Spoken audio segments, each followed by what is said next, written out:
Hi, this is Pamela Gropey Art, and today I am going to share how to paint some pumpkin leaves.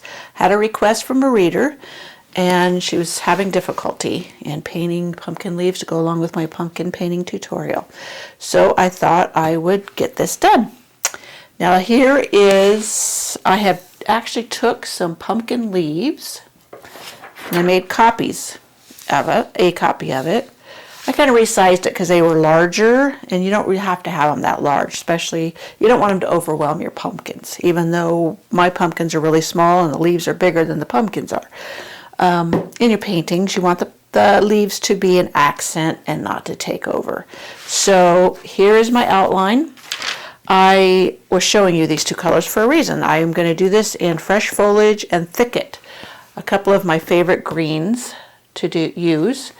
I use other greens as well, so whatever you have on hand, a dark green and a light green will work. So hopefully I'm in the camera. Let me get in the camera here. And first I'm going to work on this one. Let's zoom in a little bit and get that one in the camera. This is going to be on paper, so it's a little drier, so I'm going to get some floating medium and put it on my palette paper. And here is my two colors. I have the Thicket and Fresh Foliage, and there is my floating medium. And I'm going to double load like I normally do. I guess I can show you in case this is your first time here.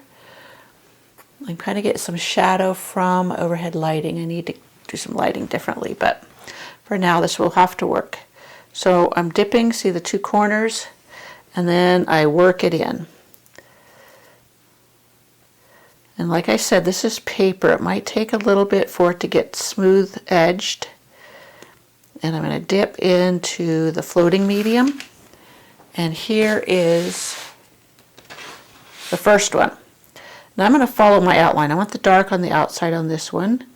And I'm just going to come up to a peak. You see I'm just smashing, come up to a peak, come back, come up to the peak, come back. Now I could do this with a larger brush. I'm going to reload. I'm going to double load it just like I did the other time. And then I'm going to start right here where I left off. And then I'm just going to bring it up to the peak. And I'll do that again on this side. Come up, come to a peak. See, I'm letting the brush kind of slide up.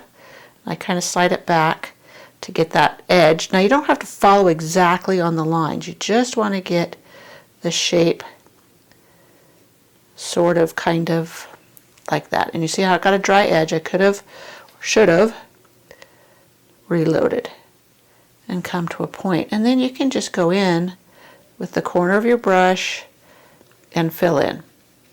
Now that is one way. Just fill in this, and then I would reload, drag in my veining. And if you want to, you can kind of give it a hint of veins with your brush like that. And there is one leaf. Now if you want to, you could go over it for more opacity. You can see kind of the lines in it, but I don't typically do that because that's just part of the overall look. Now another way you can do it, if you wish, would be to start with just one of the colors and just fill it in. I have both colors on here, but you can just fill it in almost like a paint by numbers. And I'm only reloading the darker green on here because that was the main color I wanted to start with. And just fill it in, fill it all in with the dark color.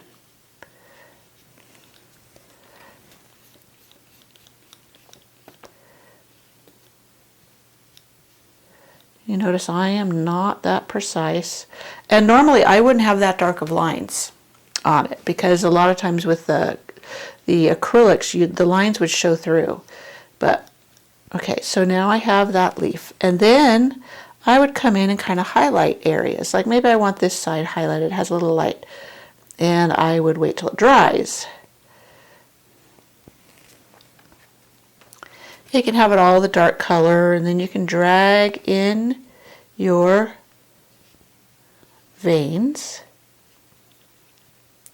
And you know, these aren't even really touching the middle. It's just adding accent. Now this one, I should have waited till it was dry and then went over it a second time. And I guess I could show you that. Let me do that again.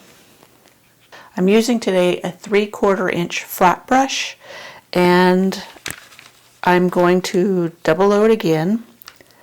I'm going to double load with the light green and the dark green. This is Thicket and Fresh Foliage in Folk Art multi-surface. And this time I'm going to do it a little bit different. Now, it's so easy to just kind of go along. And if you want more striations like the wiggle, go ahead and wiggle and then bring it up to a point. So you have that pointed leaf, like that has a point over there. And it reload as you see necessary, and then just come up to a point. You notice I'm wiggling more than I did on the first one.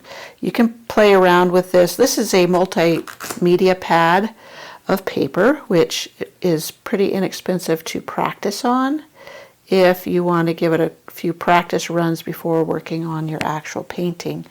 And you'll learn ways to correct your mistakes, and as long as you have your floating medium, plenty of paint on the brush, you should be able to do this just fine. Now I'm going to play around here, and I'm going to switch. I'm going to switch to the light on the outside and the dark on the inside. And I'm holding the brush a little bit further away than I normally would, just so I don't get my hand in the camera. But you can kind of see what I'm doing. I added a little wiggle to my brush as I came up to the point. I wiggled it. I'm watching mostly the outside edge and keeping the inside edge kind of, the inside, the darker green right now is, I'm not really watching it. So if it becomes confusing, try to watch the outside edge of your brush. And I'll just fill in this. Now if you think that looks messy, don't worry about it. Just go back over it and, whoops, I got it. See, I went with the wrong color on the outside, but it doesn't matter. And you notice how, because it's already coated in a coat of paint, one layer, it's kind of going along much smoother. And you can come back to the center with your brush if you want to kind of go over all of that. And then when you pull in your veining, now the veins, that's kind of got thick, but I'm just trying to show you something. The veins should, for what I like to do anyways, is to go towards the point of one of the edges of the leaves. I wonder, can you hear that blue jay out there? He's being noisy. And you don't have to come right to the edge. Now what I'm going to do, I'm going to clean out my brush. The last time I didn't do this when I did a leaf. Now that, if you don't like the look of that, see, I'm not real particular. Like I said, leaves are the backdrop. So it's not, I'm not particular. They're not the star of the show. So right now, okay, clean brush, fairly clean. I'm just going in the dark green. And I'm just going to fill in this. You don't even have to really do stroke work. You just fill it in as best you can. And if this was a smaller leaf, I would use a smaller brush. It's not a big deal. You use the brush that you're comfortable with. I tend to use a smaller brush than some painters just because it gives me more control. I'm kind of ham-handed with things. And try to squeeze some more paint out. I ran out of paint. Now you notice this isn't completely opaque like I would like. So I'm going to let it dry and come in with another coat. If I were just to go over this while it's wet, it would lift it. So, but that's the basic shape of my leaf. And there is the, well, I did two. I didn't mean to do two, but there's the stem. You can do a one layer or one color leaf. Now, I didn't rinse my brush, but I did go and load up some of the light green on the side. I didn't load up any more dark green. I already had some in the brush.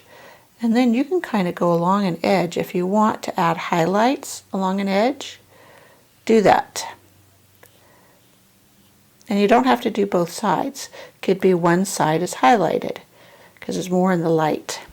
And then can kind of pull in the darker green here and just kind of dab it along and not worry about the light green. You go along with the light green. I'm probably totally confusing you, but I'm always playing around with the colors to see how it turns out. And you don't even have to have the veins touch the center. Kind of just gives it some dimension.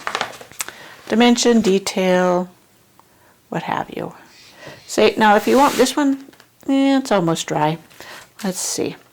If you don't like something, I always say go over it. So this one has the light on the outside. I want the dark on the outside. So I'm going to go back over it.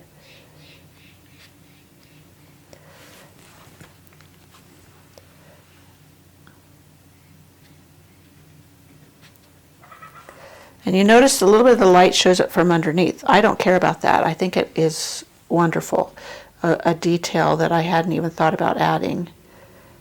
Could be that light is hitting on that section,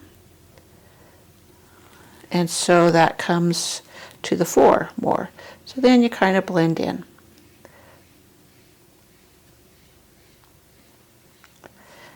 And then add your vein. And you don't have to add like the extra veins to the sides. You can add an indication of them, but that's totally optional. And you see how that changed the look of that leaf. So one thing great about the acrylics is you can go back over them. If you're painting on wood and you totally hate it, you can sand it off and start again, or sand it down to the point where you think you can go over it. When I first started painting, I did a lot on wood, and that was the saving grace. I could sand it down and just begin again, and I didn't feel like I had, wasted my surface. If it was a canvas, it's hard to do that. But once you get better and you accept a lot of your mistakes as just part of your style, then it doesn't matter, because you're going to be more self-forgiving, and you're going to embrace your little faux pas and errors. So I hope that helped in painting pumpkin leaves. And as I said before, these are taken from actual pumpkin leaves on your painting. And I'm probably repeating myself, but I forget what I've said. You can make these much smaller. So you would just shrink it down, use a smaller brush, and go for it. Add little tendrils too, and I should do another more detailed pumpkin painting, and I think I'll make a workbook and a whole online course on painting several pumpkins.